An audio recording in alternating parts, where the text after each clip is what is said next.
This is day 2, as Susan said, and last time we spent our time mostly talking about procuring rights, and we had a pretty narrow focus in procuring rights and learning some of the issues that come up and learning some of the decision process.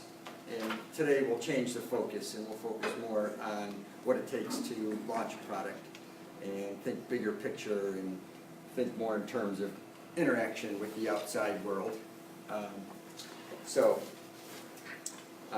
suppose there's some people in the audience, so just quickly I'll introduce myself in a little bit more detail. So I started out my career in law in Boston, working for a number of law firms, and then I worked in-house here at Bausch & Lomb for 8 years, and now I'm back working in a law firm.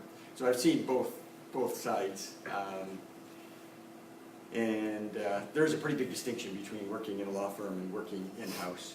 In-house, as many of you know, you're much more closely involved with issues and frequently seeing them a lot earlier in the process before they've been filtered. So it's a very different perspective. And then my formal technical background is electrical engineering and optical engineering, and then of course at Bausch & Lomb a lot more medical device and mechanical issues as well. And I'm not, last week I explained I do a lot of things, but not chemical, not biotech, none of those things. But I think that most people that were on the list were more on the tech side and such. Let me know if I'm wrong. All right. So, navigating IP waters from brainstorming to finished product. So there's the image I came up with you with the idea. And you've really got 2 distinct paths to consider, 2 distinct issues to consider. On the person's right side, on our left side, you've got patent protection, trying to obtain a patent. Of course, you're going to be measured there against everything that is prior art as of the day you file. And then on the left is your product. There we're talking more about clearance issues, right? You've got to be aware of everybody else's IP that's out there, and you've got to identify risks, figure out how you're going to address those risks. And as we talked last time, this whole process is about managing risk. It's not whether you have risk or don't have risk, it's about managing risk. You will have risk in some form, as we discussed last time, as we'll see today. Okay, so there you are. You've got your idea. You want to get your product out to the world, and you hopefully want to have some IP protection. But along the way, including probably before you even file the patent application, you're dealt with, well, I have my idea and I need to start sharing it with people. I need to develop my idea. I need to test my idea. I may need to approach people for funding. I need to do market research. I need to talk to people. When and how do I go about those things, and what do I need to be aware of? So, continuing with this navigating waters theme, what's your destination? As we talked last time, a lot of the answers to these questions depend heavily on your context. The answers to your questions are going to end up, and even the questions that you need to ask are going to be different. If you work in a large corporation and you have a revenue stream, and this is one more product you're thinking of launching that perhaps is in your R&D department, as opposed to the other extreme. Maybe you're an inventor who hasn't formed a corporation yet, who just has an idea. And also it's going to matter whether your ultimate goal is going to be to manufacture the product or if you're going to monetize the product. Of course, if you intend to monetize the product, you've got the idea perhaps, you're going to work on filing your patent application, hopefully ultimately get a patent, and you're going to be looking to license it. But you're not the one who's going to be spending money on marketing, who's going to build tools, who's going to invest in the product as much as if you are going to be the ultimate manufacturer. Yeah. single inventor that's out there, can you describe what the environment's like in Rochester relative to, if I've got an idea, I'm working in my garage and I put it together and so on, what do I do with it? Because I don't belong to a large company. Yeah, Are there groups or associations or something like that in the area? there are a lot, and I think there's just over the past couple decades, there's more and more, right? I mean, there's various incubators at RIT and NextCore and what are the other ones, Eric? Do you have some other ones that come to mind? There's a lot of co-working spaces around Rochester. Okay. And a lot of what they do is put people that are in the incubator in touch with different resources in the area. Yeah, I think there's, just over the past So, like, decades, there's been a whole bunch With more. NextCore, they have monthly kind of office hours from outside resources come in. So legal, financial companies come in and you just kind of schedule a time to meet with them without having to have a law firm on the books as an individual or a startup company. So if you're on the monetized side, you're going to be focused on the, what was the left side of the screen before, right? You want to get the patent, you want to get the rights. And you'll be looking to license those rights. Whereas if you're going to manufacture, you know, that what's on the right side where you're looking at other people's IP is going to have a direct impact on you. I mean, if you're going to start investing money in tools and tooling and cutting steel out of product, before you do that, you're going to want to have some idea that what you do doesn't infringe other people's IP. And the way, if you're strictly looking to license, it's not that infringement is irrelevant. You need to have some idea. You're going to be negotiating with people and having some idea whether the person who licenses your IP is going to need to consider other people's IP as well, and perhaps need additional licenses, is going to make you a more informed negotiator, right? I mean, you don't want to go to the table and begin your negotiating without knowing what the other side is going to be considering. So, your vessel, as we talked about, it's going to depend. Are you a startup, or are you a company that has a revenue stream? It's going to affect how much money you're going to spend on any one of these things. There's so much, in this whole process, there's so much cost benefit. You can spend a lot of money on obtaining IP, and you can spend a lot of money doing your due diligence regarding other people or third-party IP also, and how you're going to approach that and how you're going to make decisions about costs is going to be affected greatly by where you are here. It's going to depend also on corporate culture.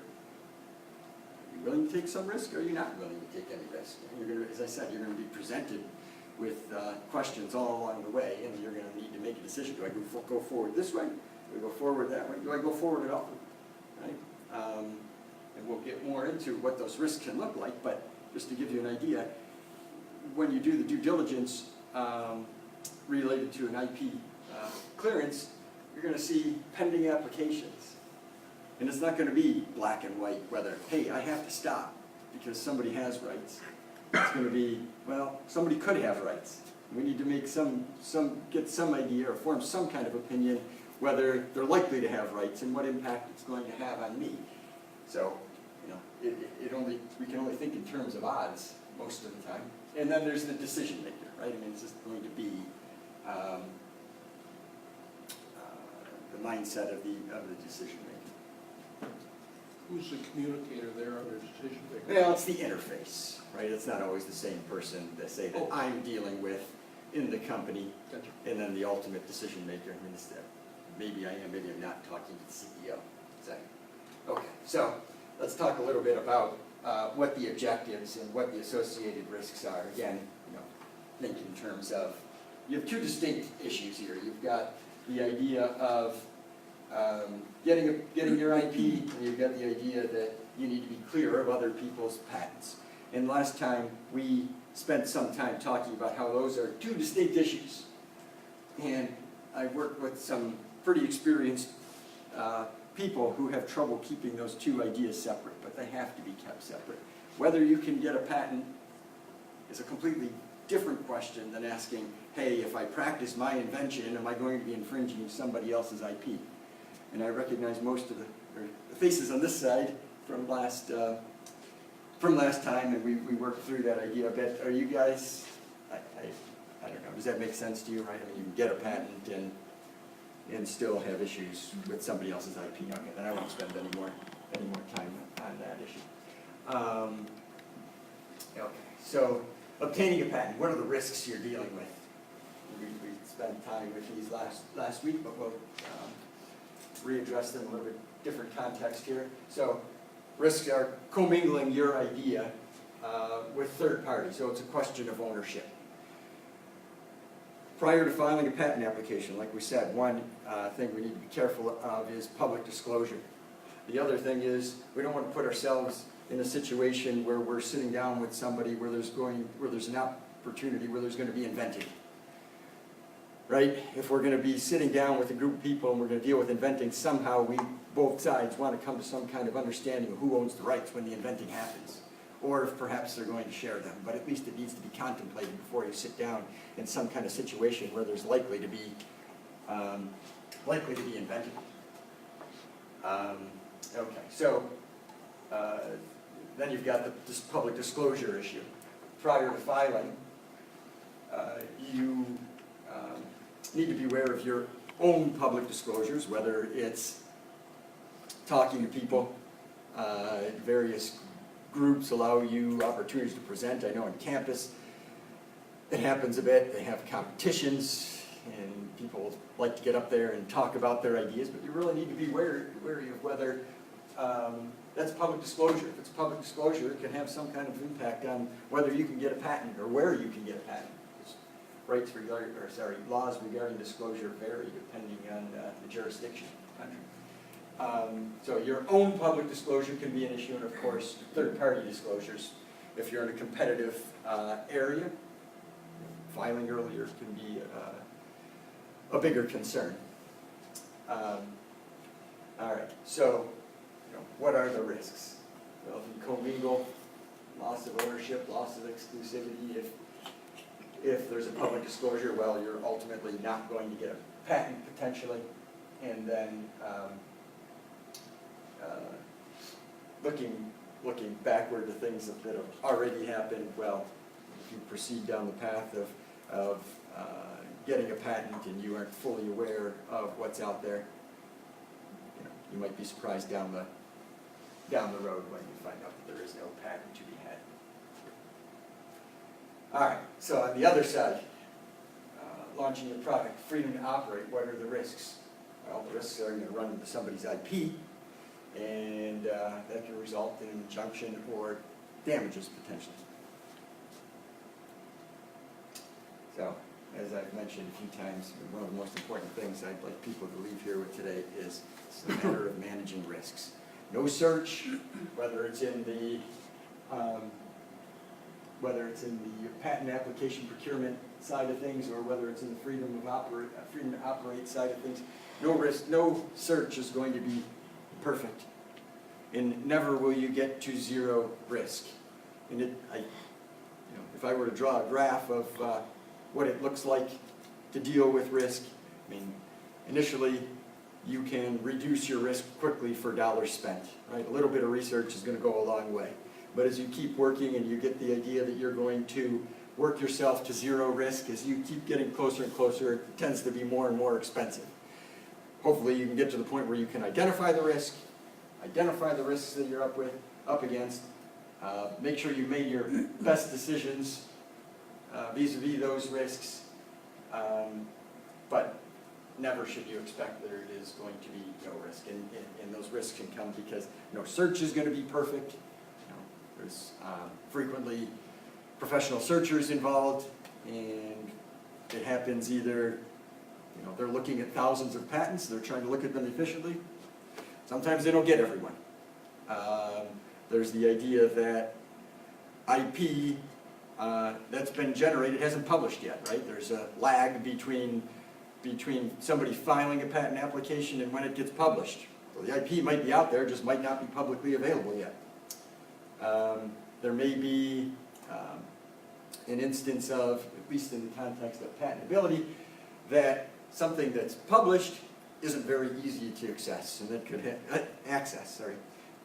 and that could have to do with, you know, it could be a dissertation that was done in Japan on a shelf somewhere. It's publicly available, it's published, not very easily accessed, and you're probably throughout this process not going to translate every document that you come up with. You're going to need to form some opinion without translating everything. For a small company, what's the best way of doing that search? If you don't have in-house librarians and patent attorneys? Yeah, usually it's some combination of the entity or person doing some searching based on their own knowledge, and then hiring a professional searcher. I mean, we'll get more into this, but, you know, yeah. I was gonna add to that. Do you know about or use IP.com? Sure.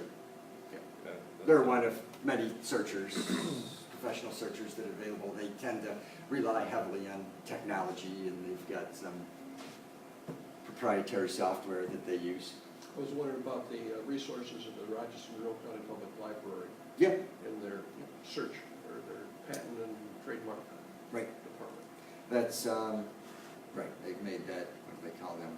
There's various libraries around the country that they've made, there's a word for it, I can't remember what they call it right now. But they make the software that's available at the PTO, available at these various locations. And it tends to be a good, you know, a good software.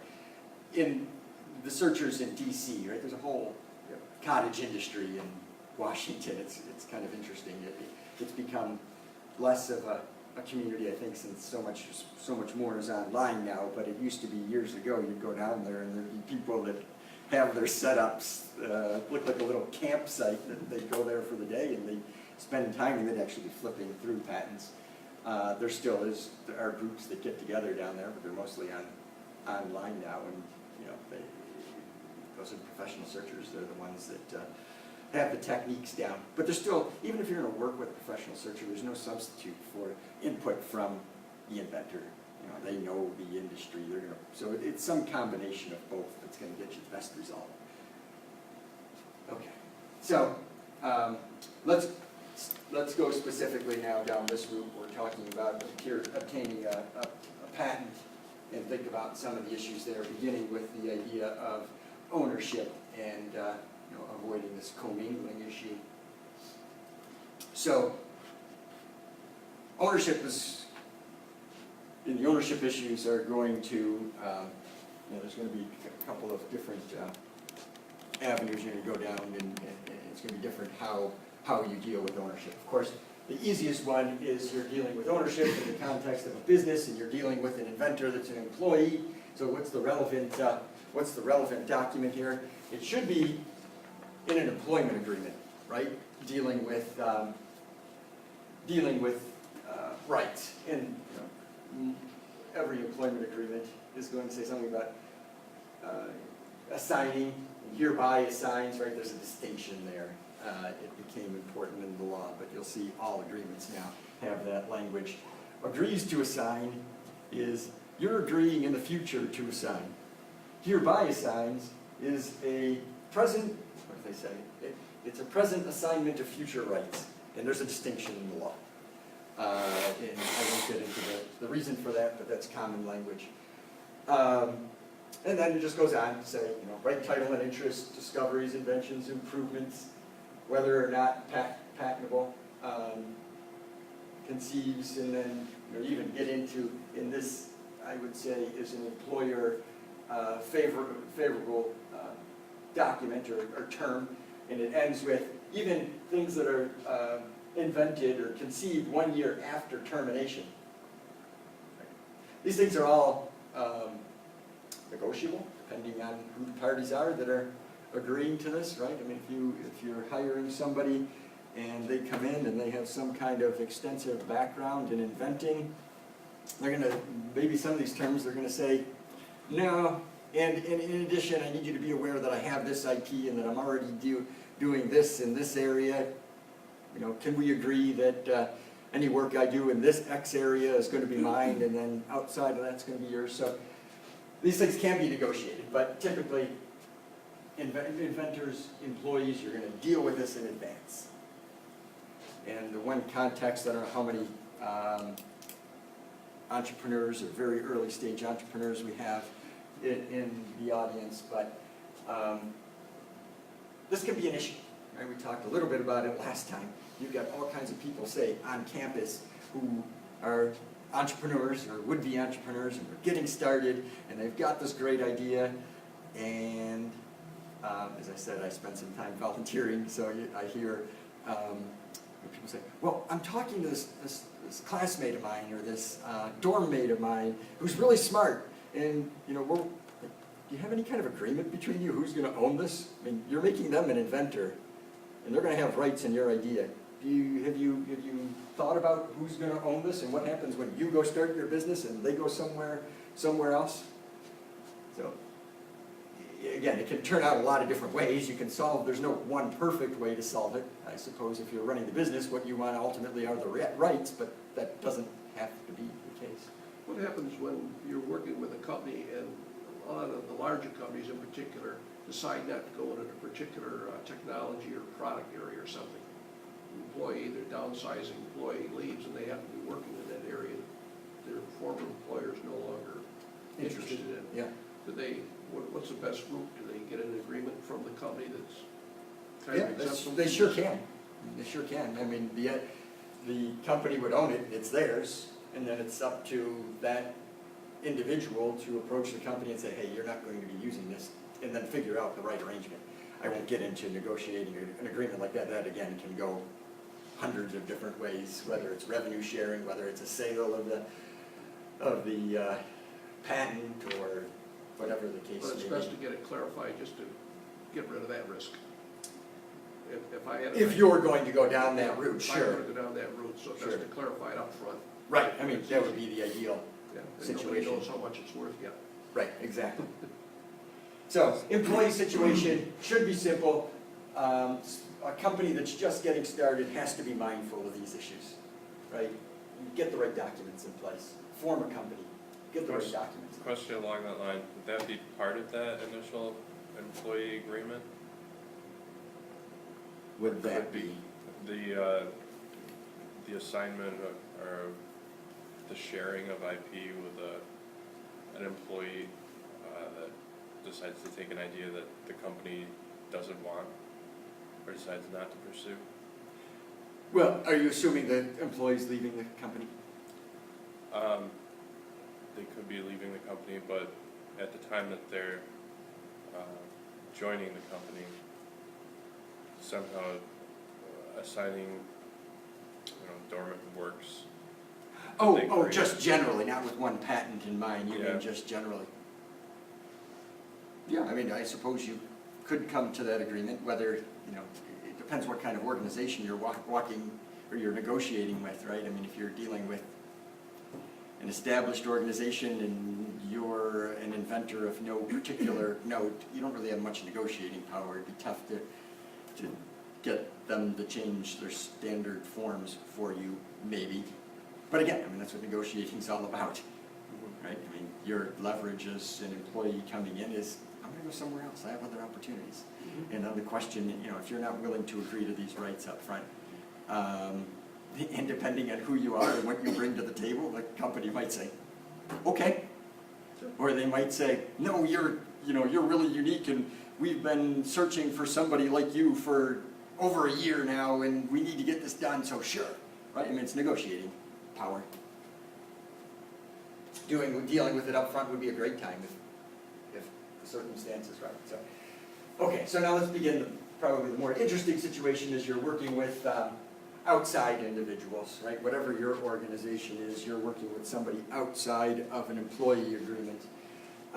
In this instance, the best thing is to file a patent application, right? You've got your idea. File a patent application before you're meeting with whoever it is you're going to be meeting with, a potential partner, a manufacturer, a clinical testing group, there's any number of people you could be meeting with outside of your organization. The ideal situation is you file a patent application.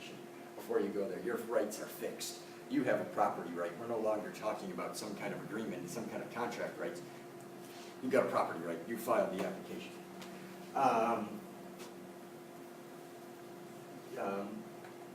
The thing to consider is if you don't do that and you're relying on some kind of agreement, or maybe it's clear you've come to the table with the invention and you're going to meet with somebody, it could be misunderstanding. Just memories are wrong, your understandings are wrong. They leave the meeting thinking they invented it and you think you invented it. Just could be a misunderstanding, or it could be something more nefarious than that, where somebody's trying to steal your idea. In any case, filing an application is best, and relying on some kind of rights, relying on either contractual rights or just the facts as you believe they are. You may be right. It may be that you came to the table with the idea and they've now gone and filed a patent application, but now you're in a position having to prove that. And that tends to take dollars. So you really got to think up front about making sure you have the rights in place in the form of a property right, the patent application, rather than relying on, oh, but I'm right in the law, there's provisions in the law that allow me to prove that I'm right and I'm entitled to this. Maybe so, but it could cost money. All of this being said, in any circumstance, there's always the ideal world versus reality. Again, depending on who it is that you're meeting with, you may have an opportunity, or depending on the circumstances that you're meeting with them, you may have the opportunity to file a patent application, you may not. I mean, if you're a startup business and somebody's coming to town that's offering money and offering to invest in you tomorrow, the ability to file a patent application, may not be there, and you're stuck. This may be the one opportunity to get involved with the person that has the money and has the connections to get your job done. In that case, well, you may not file a patent application first. You may realize my business depends on just getting this done. But it has to be a conscious decision. You need to understand the rights that you're talking about. Is that where a provisional would be?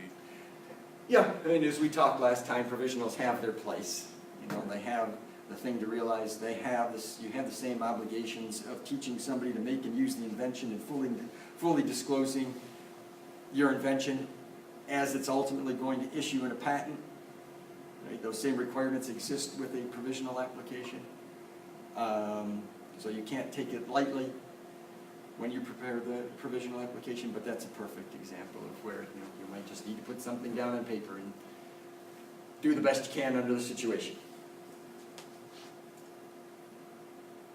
All right, so what are the different agreements that people might put in place when dealing with a situation where you're going to meet with an outside party? Well, common one is a non-disclosure agreement. Everybody's familiar with them, and frequently they're, again, almost like the provisional application, they're treated pretty lightly. Hey, I've got we're going to talk. It could be at a trade show, it could be wherever. Again, you're meeting somebody and you say, well, I want to talk. Let's put a non-disclosure agreement in place. I mean, what's the first flag or the first question, the first issue that should come to mind is there a possibility of inventing, right? I mean, I'm putting myself in a circumstance where there's going to be inventing. If there's going to be inventing, there's going to be a question of ownership, potentially. And people frequently want to rely on his NDA, but you read the NDA, there's three main terms of an NDA, and what's lacking. It doesn't ever tell you who owns anything, it just says you can't talk about it. And it can put you in a strange circumstance in a lot of ways. I mean, if you are the person who is going to file for the patent, and even if both sides agree that you're the owner, you could end up still, you've now got get information from the other side, and you can't disclose it. You can't put it in a patent application. You've agreed to keep it confidential until you get the other side to agree that you can put it in your patent application. You may have trouble. another idea that goes along with this, the discipline in getting together with outside individuals, in walking into an environment where there might be inventing, is you really want to think beforehand, and I suppose this is even true if you're going to be able to file a patent application for. You really want to think through completely what is it that you have as an understanding of your invention.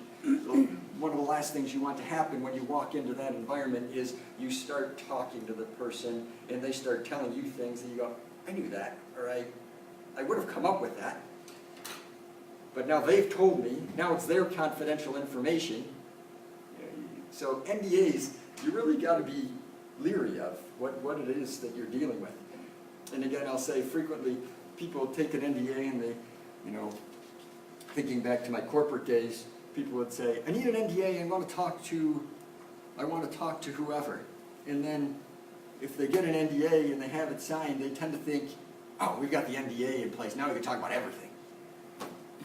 We'll talk more about that in just a minute. But the important thing is ownership, talking with outside individuals. An NDA does not address ownership, and it's just the wrong document. It's an incomplete document for walking into such a situation. So really what we want to be talking about is maybe call it a consultant's agreement, and we'll look at that in just a minute, but it's a document that's going to address rights and who owns rights. So there's a few topics here that I want to spend a little bit of time on, and I just have to take them as asides. So we'll step away from the other agreements and we'll spend a little bit of time here talking about NDAs. So an NDA, there's unilateral, there's bilateral, right? Everybody knows the difference, I'm guessing, right? Unilateral obligates one side to keep confident, they're receiving information and obligates them to keep confidential information confidential. Bilateral says both sides are bringing information to the table and obligates both sides to keep information confidential. So, as we've talked, and I hope everybody remembers that idea when they leave this meeting, is an NDA is not appropriate if there's going to be inventive activity. Right? There should be some other agreement, some other terms present. Another idea is don't obligate yourself to confidentiality if you don't need to. If you're going into a meeting where you're the one with the confidential information and you're going to be sharing it with the other side, there's no reason for a bilateral agreement.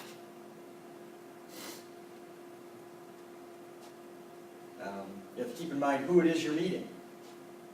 Right? If it's a manufacturer, if it's a potential partner, a consultant, marketing consultant, testing, clinical studies, what's going to happen when you meet with them and you give them information? Sorry, do you have a question? No? No. Okay. If you're meeting with a marketing consultant, is inventing going to happen? Maybe not, right? I mean, it's less likely that if you walk up to a marketing person that they're going to build on your technical idea, depending on what it is, of course. It's that all these things depend on context. But if you're going to a partner consultant, well, likely if you're telling them ideas, they're probably thinking about how they're going to improve it. And they're not thinking, how am I going to, as the marketer is going to say, well, I'm going to be coming up with creative ideas of how to get your idea out there and help you. Partner, somebody in the technical realm is going to be looking at different issues and thinking about the problems and the information you're giving them different. So NDA is probably not going to be appropriate if you're going to talk to a partner.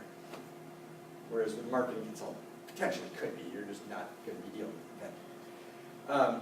Be disciplined when you walk into such a meeting, right? Don't give up information that you don't need to give up. Don't receive information that you don't need to receive. If it's a unilateral situation where you're the one disclosing information and the other person starts to tell you information, stop, hold on, that's not the purpose of this meeting. Every NDA has terms, right? They have marking terms. Marking things need to be marked confidential. Perhaps, when you go to the meeting, you need to provide copies of confidential information within X number of days, marked confidential. Follow those terms. Sometimes documents change hands, and there's a provision in there that says you need to return the documents at the end of the agreement. follow those terms. Note the term of the agreement, right? So there's one, the term of how long the disclosures can last, and then there's another term in there that says how long information needs to be kept confidential after that meeting. Be mindful. Keep records. Even with an NDA, stage your information disclosure. If you're walking into a meeting with a potential partner, and it's the early stages, and you're trying to decide if this is the right person to work with, an NDA may be appropriate. When you walk in there, you're talking very high level initially, limited information, and only when you have some understanding that this is going to be a person or an entity you're going to work with, are you going to go to the next level, right? And don't walk in there and just say, I have an NDA in place, let's talk about it, let the conversation go wherever. Okay, now, an important point. Trade secrets are different than confidential information, right? Trade secrets, as we talked last time, provide protection, and they provide protection for confidential, information that has limited availability. But they also last indefinitely. So, as we were saying, what's one term in a non-disclosure agreement? It says how long information has to be kept confidential by the party that's receiving the information.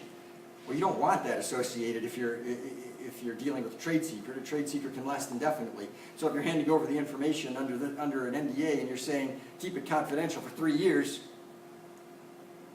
well, it's not the right thing to do with a trade secret information. So it should be, if you have a trade secret, it should be identified separately, and it should be brought out. This does not follow the terms, the limited term of the confidentiality agreement. This is a trade secret, and it's to be maintained that way, indefinitely. And why wouldn't you do that for everything, right? That sounds like I'm going in there to tell somebody something. Why should they ever disclose it? Well, most people wouldn't agree to that, especially because there's other ways for information to become public. And if that agreement's still in place between two parties, the party receiving the information is going to be disadvantaged relative to the public. So, all right, so enough about NDAs. What agreements are appropriate if you are walking into a situation where there's going to be inventing? Consultant agreement, perhaps an R&D agreement. So a consultant agreement, you'll see now, deals with the issue of ownership. And generally what's happening with a consultant's agreement is, I'm agreeing to pay you, you're assigning rights to me. Right? You're in the business of being a consultant. I'm the one with the product. Again, it's negotiable. Sometimes these things turn out differently. But this should be what you're thinking of if you're the one going in with the idea. And from there, you got to find common ground. But somehow, ownership should be dealt with. R&D agreement, you're going to have some kind of similar term, but there's going to be all kinds of other terms along with it. And R&D agreements, of course, can be quite complicated.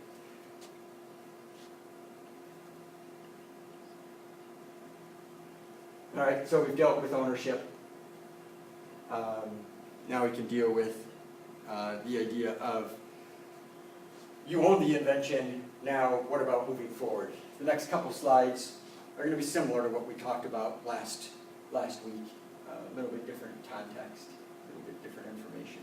So, the first question, and Frank, this gets to some of your questions, is determining whether to move forward. What are you going to be considering? You're going to be considering prior art, and you're going to be doing searching, which of course is a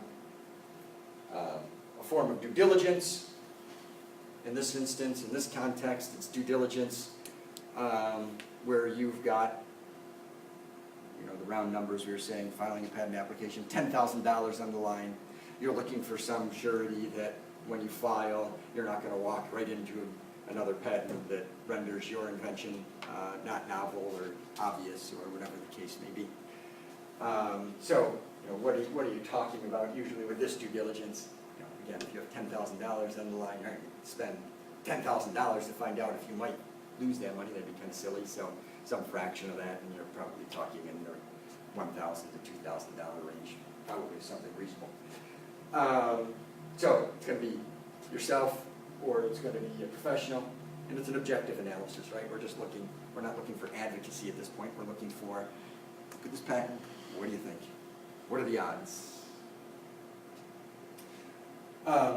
Again, the thing to remember is it is due diligence, and there's always more to search, and we've talked about that a bit already. Right? There's always the unpublished application. There's always the searcher just might not find the information, or it may be misclassified by the patent office. One of the things we do to try to avoid that situation is when you do a search, you're usually doing a search from 3 different angles. You're looking at keywords, you're looking at class, right? As we talked last time, the patent office and patent offices around the world classify inventions into different fields. Is everybody familiar with that? I mean, it's really quite amazing the information that's out there, and the fact that patent offices have found a way to classify every possible area of inventing out there, and are constantly adding new ones, but they've bothered to go through that exercise. So one way to approach searching is get a number of documents that you think are relevant, look at what classes that they're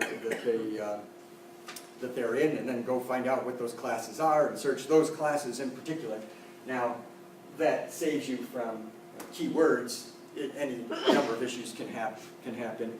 Certain areas of inventing lend themselves to thorough searches, like where there's naming conventions for ideas. Chemical arts and such tend to have such conventions, but things like mechanical devices, the little piece that sticks off that keeps the spring from whatever the case may be, that little piece can be given any number of names. And so you've got to be careful of doing a keyword search, and then that gets compounded when you deal with inventions coming over from, say, Japan, and you've got a translator involved, and names and words tend to get a little strange. So some combination of looking at keywords, looking at classes, and looking at entities or inventors that are active in the area will tend to get you the best results. Yes? What is it? It must be a judgment relative to I've gone far enough and done my due diligence. Right. There's nothing in the law that says if you go this far, then you're covered. Certainly there's nothing in the law. Yes, you do have an obligation, and that's exactly why I call it due diligence, is because you got to decide when's enough. And it is the same idea, it's like when you buy a house and you're worried about radon, and you're worried about mold, and you're worried about all these different things.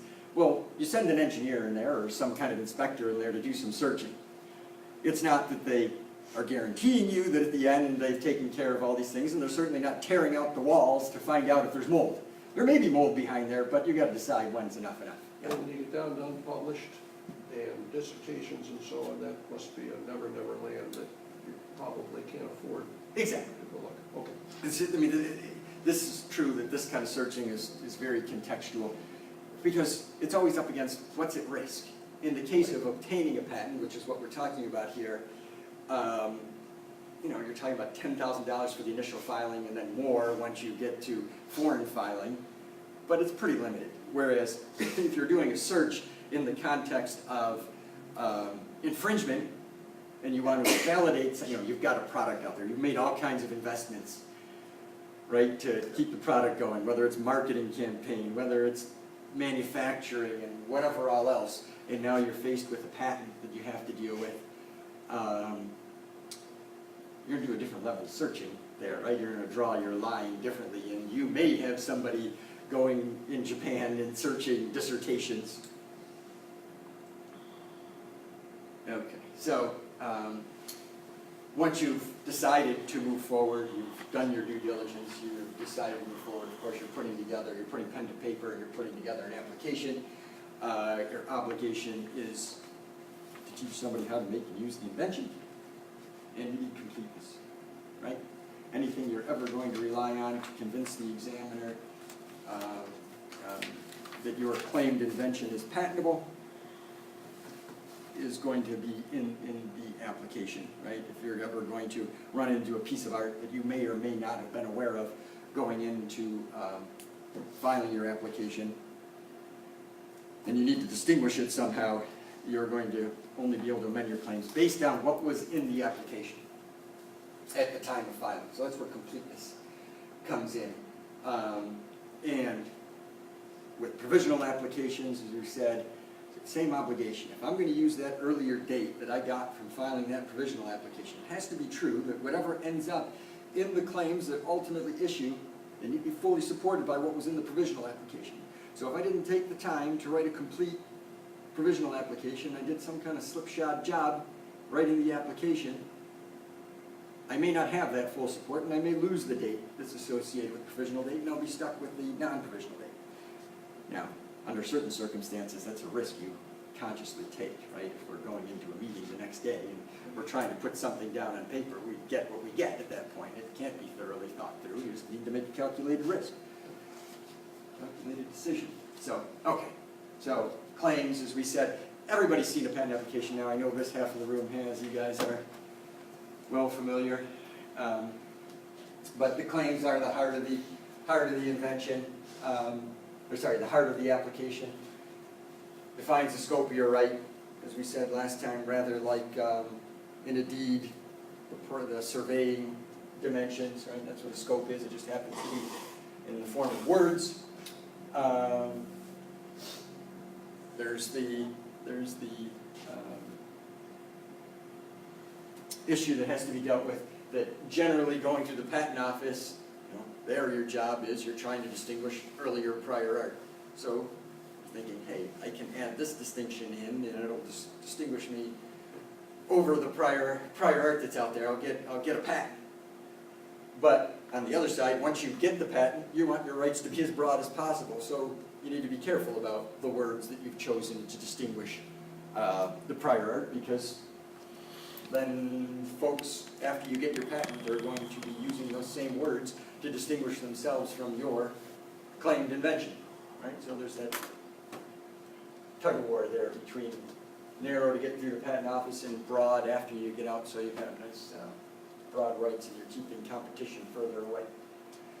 And as we said last time, the focus always has to be on the competition, on third parties. It's not on how wonderful your invention is compared to what it means, based on what it means to you and how it improves your product. The question is the third party out there, are your competitors out there going to need the invention that you've claimed to compete with you, right? Sometimes people come up with inventions and they say, oh, this is just a really nifty idea. It solves this problem that I had with my product, and it makes it a far better product. And then the question is asked, well, what about a new entrant, or what about your competitor? Would they face that problem? Well, no. Okay, so then it's probably not a very valuable invention versus the world. It improved your product, but other people aren't going to need it to compete with you. Go back? Yeah. Okay, again, an aside, no particularly good place to put this, but I'll drop it in now.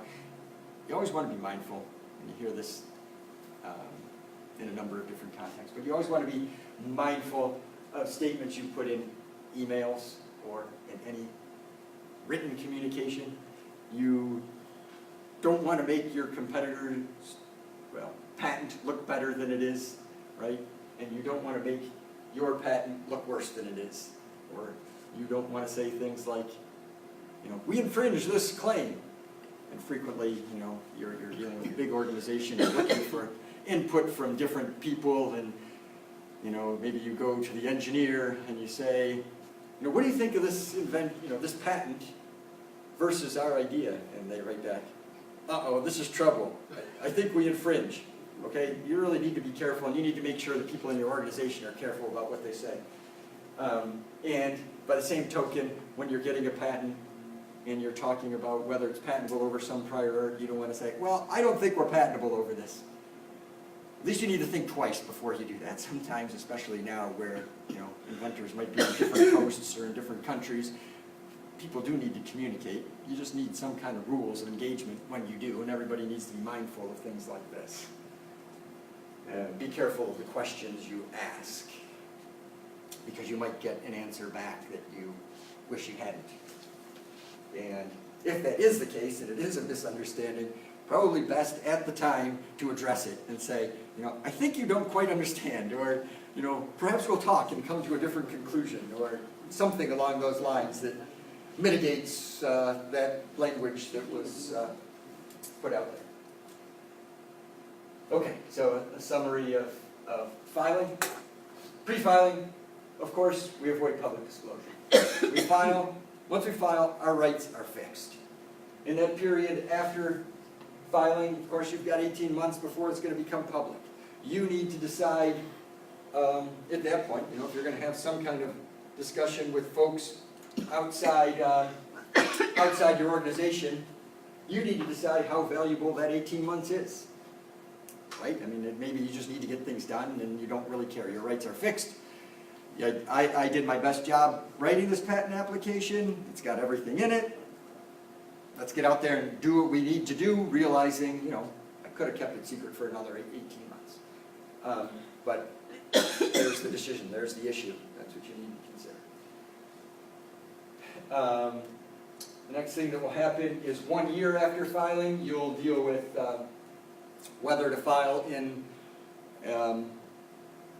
foreign filing, right? Whether you're going to file outside the U.S. So assuming the first application you file is in the United States, within 1 year from that earliest filing, you're going to need to decide whether you want a foreign file. Frequently, as we talked last time, at least briefly, it can be a PCT application, which preserves your rights in many countries.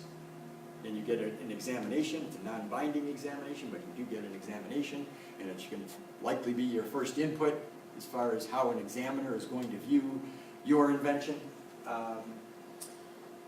So by time, you don't have to deal with attorneys across the world yet.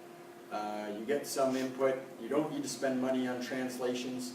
I mean, roughly speaking, if we gave you the ballpark round number figure of $10,000 for that initial filing, roughly speaking, you're talking about $5,000 for each additional country you want to go in. To file, right? Getting through the patent office and dealing with office actions and the examiner telling you you're not entitled to rights and responding, that's a different issue. You're just talking about filing. So, you can run up some pretty significant numbers there if you're going to file in 20 countries or something like that. You go to another country, who's responsible for the translation? That country or you?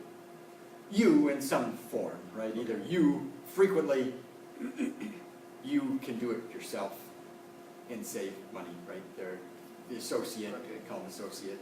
Concerned over the quality of the translation when we're dealing with specific claims and so on. For sure.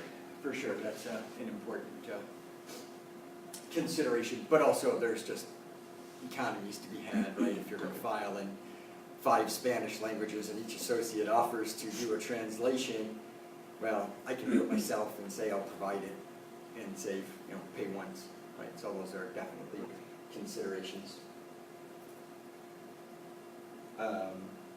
First examination, as I said, is likely to be the PCT. Come in 18 months if that's the direction you go.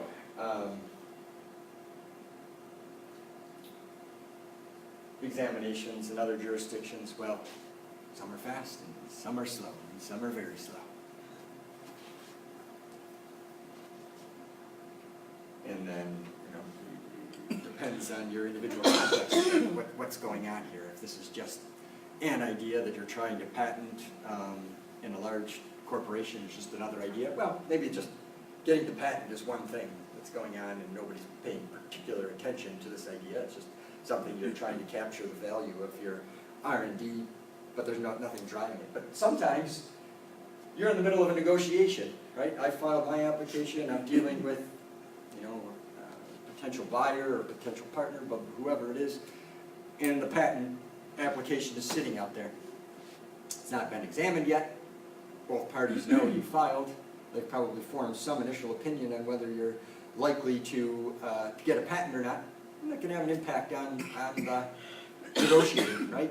I mean, if you're negotiating, probably you're at least one party saying, I could be negotiating with somebody else. They have the patent application filed that I'm concerned about. They're the one I think I should be working with. And then, you know, there's steps along the way. Information comes out, and that information frequently is public. You've gotten a patent now. You've gotten a notice of allowance. Okay, negotiating can, you know, people might look differently now. It's more likely you're going to get a patent. Oh, you got a rejection, and you got the examiner has found not only one, they found 5 references that they think are novelty-destroying inventions. Well, again, that sheds a little bit different light. That's all part of negotiating. Okay, so everybody good with obtaining a patent? In the context of trying to get your idea out there to the world, we've talked about most issues related to obtaining a patent. So we'll switch gears now and we'll go down the other side here. The idea that you want to get your product out to market. Okay. Patent clearance. Again, now you've got due diligence to do. Searching again. Searching in a different context with a different equation here in terms of cost-benefit. Right now we're talking about being ready to start investing in manufacturing, and we're talking about maybe investing in marketing and advertising, and you know, we could be looking to invest considerable money here. So the equation changes some. When we're looking at patents, and we are talking now about third-party patents that may come up during the search, claims are the focus now. Whereas before with the patent application, it was our claims versus whatever was in the third-party disclosure or even our own disclosure, right? But it was the entire document. We're looking at it as a teaching, and we're saying, hey, is my claim unique over there, over whatever it is they've disclosed. Here, now we're looking at third-party patents, and the focus is their claims. So it's a different kind of search.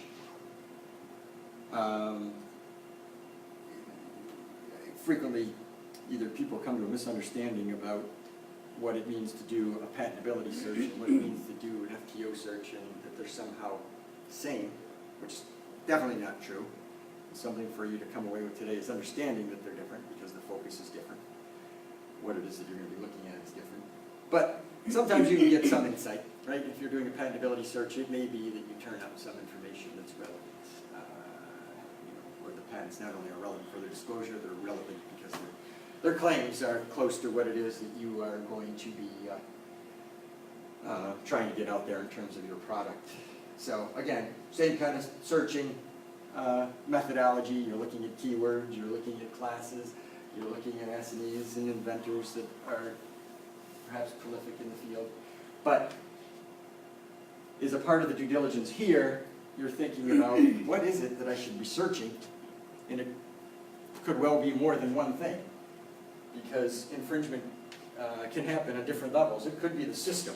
You know, somebody could be trying to do what you're trying to do, but it also could be a component, right? It could be the algorithm. You know, the software algorithm that you're using has multiple applications in different areas. It could be, you know, again, getting into the material side of things, it could be the underlying material that you're making the device from. They all could be something that you'd search. And again, going to this idea that we're talking about due diligence, you've got to make some kind of determination of what it is that you're going to search. You can't search everything. You will, yeah, I suppose you could. You'll spend an awful lot of money doing it, but usually what you're going to focus on are going to be those things that are your value add, and those things that really distinguish your product. Things that you wouldn't want to have to redesign out if you came across some risk. And hopefully you're finding out about the risk early in the process, but there's no guarantee of that. I mean, it may be that you ultimately find something the searcher missed at the beginning, and you're finding it near the end, and you need to deal with it. But in any case, your focus should be those things that you don't want to change going forward. I suppose one of the comments I frequently make in these kind of talks is, you could be an infringer just by being a user of something, right? It might not even be what you're manufacturing. And an example would be, what if the microprocessor that you've designed into your product infringes? Well, you're still an infringer. It may be that you have a supply agreement, and you should have supply agreements with your providers that perhaps indemnifies you.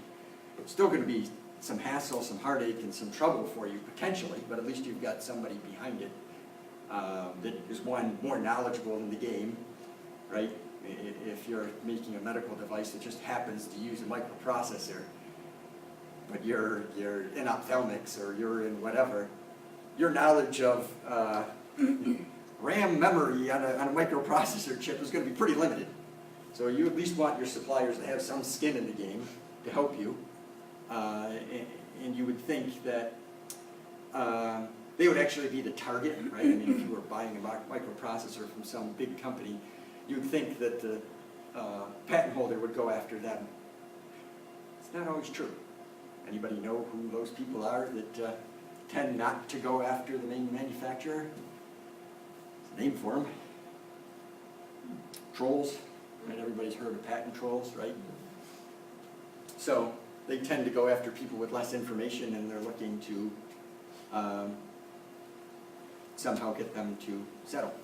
And I suppose the other name for a troll is a non-practicing entity. They're out there just trying to make whatever money they can from a IP they hold. But so the point being, there's risk out there. You could infringe. You could infringe at the system level, the thing that you're probably focusing on for your product. But you could also infringe because of some component. And you need to make some kind of decision what it is that you're going to search and spend your time searching and analyzing patents.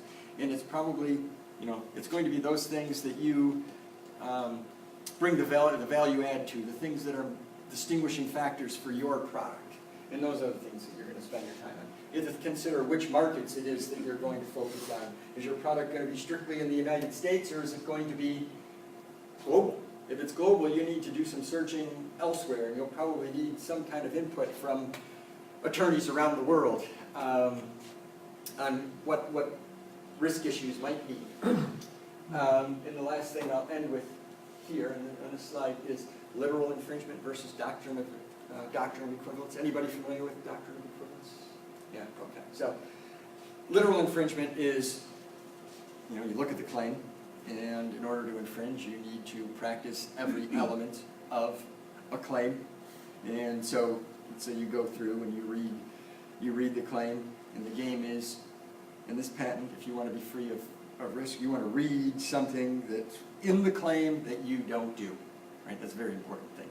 You want to read something in the claim, some element, where you don't do what's in that element. It's not enough that you do something in addition. The question is, what in that claim don't you do? Okay, so if you read the words of the claim and you take them literally, and you don't, you find you don't infringe, okay, so you don't literally infringe the infringement. But there is another issue that you need to deal with when considering infringement. It's called the doctrine of equivalence.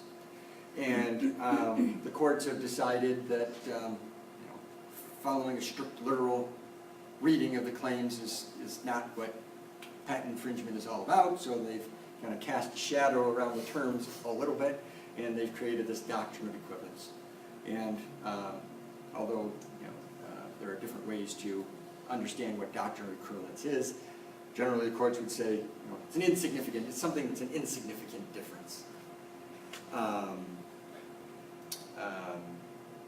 So if somebody recited some kind of fastener and you used a slightly different kind of fastener, it could be that there'd be an issue under the doctrine of equivalence. Another way that courts have looked at this question of insignificance is whether what you're doing, although not literally within the scope of the claim, does what you're doing follow the same function, same way of achieving the result, same way of working and to achieve the same result, a function, way, result, right? So it's just something to be mindful of if you were to come across something where you think you don't literally infringe. You also need to consider this doctrine of equivalence issue. When you're You don't looking want at to spend too much claims, time on is there a concern, I'm thinking of either medical products or any claim that a marketing person would say, this product does thus and so, cures something, or a pesticide eliminates such and such a bug, but you don't have scientific proof or proof by the FDA. Is there a difference between having that claim in a patent and when the people go to market with it or whatever? Oh, for sure. I mean, the patent office isn't going to do some kind of review like the FDA would, so those are some of those. Putting it in, oh, maybe perhaps you're talking about putting it in a claim and actually making the claim. Yeah, those issues tend to exist more in the pharmaceutical realm and the biotech realm. And there are issues of proving such things. As I said at the beginning, I'm not a pharma guy, I'm not a chemical guy, I'm not a, so there are issues of needing to prove that you actually achieve what you say you achieve, but those are issues that That's the FDA's mechanical. problem, not the Yeah, but the patent office will deal with it in some way. I'm not an expert in that. Okay. All right, so patent clearance.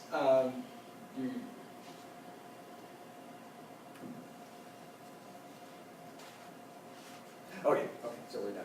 And aside, so how to read a patent, just quickly. Everybody read a patent in some form? You know, just quickly, I mean, typically what I do is especially for a bigger patent, lay out all the figures, read through, mark up the figures. Generally, you know, the flow is going to go with the figures, so you're going to be able to see when are they describing the base invention, when are they describing alternatives, and I think it all becomes a lot clearer if you've got things laid out and you've got things marked up. So that's idea number one. Initially, when we were talking about patentability, we were talking about reading. You read a document, you read the entire document almost as though it's an article, right? What does it teach? The claims, they're another part of the invention for patentability. Whereas with infringement, the focus is the claims.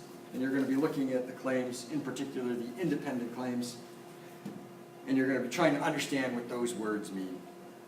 And although claims aren't limited by they aren't supposed to be read into the claim language to determine scope, they certainly do shed light. And if there's definitions and such within a patent application, you want to identify them, and that's how you want to understand those terms within a claim. But the important thing there is there are two different ways to read a patent, right? When you read it for patentability, you're reading it as a document for its teaching. When you're reading it for freedom to operate, the focus is the claims, and you want to understand the claims. Okay? And like we said, there's two different kinds of searching, and you can't assume that a search for patentability is going to be substitute for doing a freedom to operate search, right? Including, we talked about patentability, you're probably dealing with stuff at the system level only, whereas with freedom to operate, you could be dealing with components. And you need to make those decisions and do your searching appropriately. So just to give you an idea of the flow of such a search, sometimes you do an initial search and you come up with hundreds or thousands of patents. At that level, you're probably not reading each one thoroughly. You're trying to weed out the ones that, they're not particularly on point, and you're going to get them to a point maybe where you have tens, where you're actually going to go through and read the claims, and then you're going to say, oh, okay, I understand this a little better, and you're going to get rid of some of those, and perhaps you're going to end up at the end with just a couple that you're really focused on. In interpreting these results, you need to consider, okay, I think there's a limit, this one's a coin toss, whether it's an issue, this one's a coin toss, this one's a coin toss, or, there's only a small percentage we're going to infringe. But, you have to think in terms of the absolute number of things that you're facing. if you're facing one coin toss or better than a coin toss, you might say, okay, I can deal with that.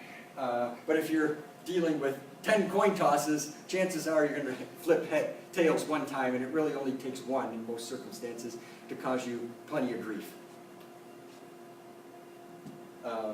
Something to know about is when you're dealing with these, when you do these searches, some things are issued patents and some things are published applications. With published applications, you can follow the progress in the patent office on what's known as PAIR, right? Once it's a published application, you can go to the patent office and see all the proceedings that are going on. You can see all the communications between the other side, the side that's trying to get the patent, and the examiner, and be more informed and be up to date. Okay, so ideally you're doing the search early so you can redesign. I'm trying to give you an idea of what a jury or a judge would decide, so it's questions of fact, questions of law. You're always dealing with risk and probabilities. Do not expect zero. And this goes along with the idea of don't expect zero risk. Challenges, if you run into a patent, Frank, you had asked about these, and we could spend more time after talking about that, but post-grant review, inter-parties review are all ways that the patent office is now provided, or laws have now provided for in the patent office, which are generally less expensive than going through a lawsuit for declaratory judgment to prove that a patent is invalid, say. So those are possibilities of dealing with risk if you see it. A quick summary of what we learned. Process is highly dependent on context. It depends who you are in dealing with these questions, and you really need to think them through. And it's worth thinking through from the perspective of the other side too. Obtaining a patent, we talked about ownership now in two consecutive weeks. Be aware. Public disclosures, you need to be aware of not only third-party disclosures, but your own disclosures, whether it's online or at a competition, a business plan competition or whatever the case may be. And then, whenever possible, you want to file before you're going to meet with outside parties. Property right, rather than a contract right, what you're going for. Freedom to operate, it's all about managing risk. Start early so you have flexibility to redesign. Always be mindful at this point of the early stages of objectivity versus advocacy, right? I'm working with you, or the patent attorney, let's say, is working with you to get an objective view, not to say, this is the way they should decide, and you need to come up with a level of risk. So, and keep in mind that searching is due diligence, and there's got to be decisions made all along the way. All right, a lot of information. Hopefully everybody came away with some new insights, and if you have any questions, I'm happy to take them now or afterwards. Sure. I have a question. The R&D agreement, I was thinking about that as you were talking, and we typically do a non-disclosure agreement and think that everything's great, share everything kind of a thing, but for going into a discussion where there could be development, it's very wise to think about what you want to disclose ahead of time, but what's a typical R&D agreement? Like, what would that look like? Well, and an R&D agreement can be a really complex document, right? I mean, at that point, you're talking about budgets, and you're talking about timelines, and deliverables, and reports, and all that. But the important thing to take away here is you're probably going to have some term in the R&D agreement that's like the one we looked at, the consultants agreement. It just says who, the inventing is going to happen, and the default is, we're looking at who invented, and we're looking at what their obligations are to accomplish. And so if you're dealing with a different entity, and all you go in there with, say, is an NDA, there's nothing there that says who owns it. It's the inventor and whatever their obligations are. So is that really the distinction between the R&D and the consultant agreement, is the timeline and anticipated deliverables? So it gets more involved in that sense? Well, right, there's those, for our discussion today, extraneous topics like timelines, right? But the big distinction is a consultant's agreement or something, whatever that document is, beyond an NDA is going to deal with who owns it. You know, there's an invention, I don't wanna, I mean, if, especially now, I mean, consultants are far more prevalent rather than employees. So you've got these people working with you, they're in meetings, they're hearing ideas. You don't want the consultant to end up with rights at the end of it and say, and now, you know, here you are, you're the company that's driving this whole thing, and now all of a sudden you've got a partner on the patent that has rights. And, I mean, they can go off and license it however they want to, so where does that leave you? Right, so you deal with that up front, and you deal with, we're paying you, and you know, we assume that your pay includes the fact that whatever you invent, you're adequately remunerated, or whatever word you'd like to use, right? All right, thank you all very much. Thank you all for coming, thank you, Jeff.